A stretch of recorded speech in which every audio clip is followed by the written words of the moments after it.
It's my mother's garden. Garden na hindi na damuhan. Pero, ayun. Marami siyang tanim. Okay? So, ayan. So, mayroon siyang orchids. At this one is pandakaki. And this one, ayan, mayroon din siyang pagaypay. Or, ano ba ito yung tawag ng pagaypay? Sabi nila, pakpak na agila. Okay. Oh. Ayan ang bahay ni Mother.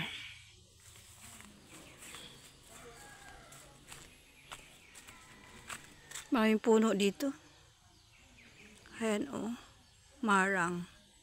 Santol. At ayan ang guava.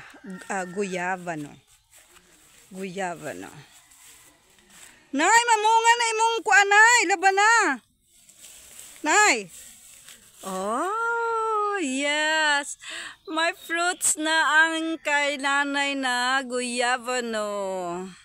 So, manguha ako dito ng fresh dahon, leaves, para gawin kong tea. Ay, kawawa. So, kailangan ko pala itong linisan, this part. Okay? So, later, kailangan mawala itong pasakit sa kanya. Yan, oh, yan pasakit sa kanya. Na opportunistic plant. Na yun, hanggang doon na sa dulo. Okay. Ay, wow! May fruits na nga! Wow! Ayun, oh. See? At ito pa. Ayun. Dami na niyang bunga. Thanks God. At ayun, oh, ang liit. Okay. So, madami pala siyang bunga. Nagustuhan pala niya dito. Ayun pa. So, kailangan lang linisin.